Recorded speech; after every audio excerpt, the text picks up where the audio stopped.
Hi, so this is the presentation from Group 3, Speech and Language Impairments, and it's by Bailey Freeman, Mallory Allison, Elizabeth Stone, Nicole Williams, and Caitlin Graves.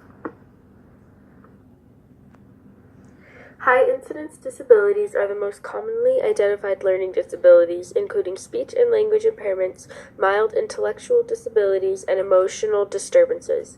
80% of disabilities reported fall into the category of high-incidence disabilities.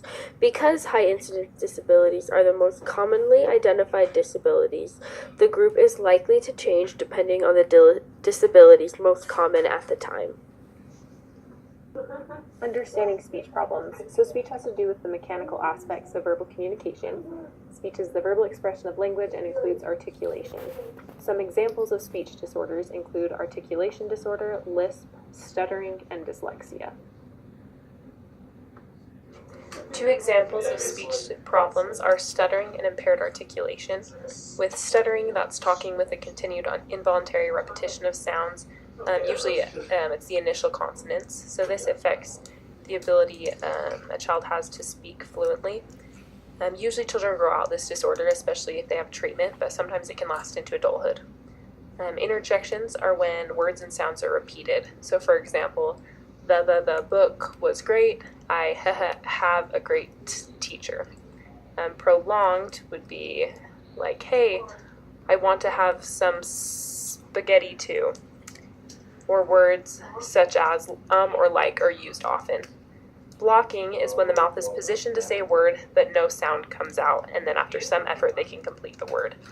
There are some potential links to stuttering and mutations on genes. If someone stutters, they are 4 to 6 times more likely to have a family member that stutters as well. It can be influenced by genetics, environment, or both. And then impaired articulation. It's an impairment when a child struggles to pronounce specific words. So sounds are substituted, left out, added, or changed, and these errors make it difficult for people to understand them. For example, wabbit instead of rabbit, nana instead of banana. All children learning to talk will have some of these problems, but it only becomes a concern if they don't ever outgrow it. So some ways to identify if a child has a speech problem is that they should be able to say at least 2 words by their first birthday, and they might use words and phrases to express ideas, but can be difficult to understand. Then they may have trouble making speech sounds or may stutter. If children do not outgrow substituting or leaving out sounds, it becomes a concern. Understanding language problems. Children that have a language disorder rather than a speech disorder will have a difficulty understanding what is being said or read rather than a problem being clear in pronunciation of those words, as in a speech disorder. These are things like dyslexia, for example, which might cause a child to have trouble with activities such as memorizing timetables, learning the alphabet, and may use vague terms such as theme when they speak. Another example is aphasia, which is a brain disorder, causes damage to the part of the brain having to do with language, and pragmatic language impairment, which inhibits the ability to understand pragmatic parts of language. There are 3 different types of language disorders. These include receptive language issues, which would be when a child has a difficult time understanding what someone might be saying to them. Expressive language issues is, as you might guess, when a child has a hard time expressing and telling others how they feel, or what they are thinking.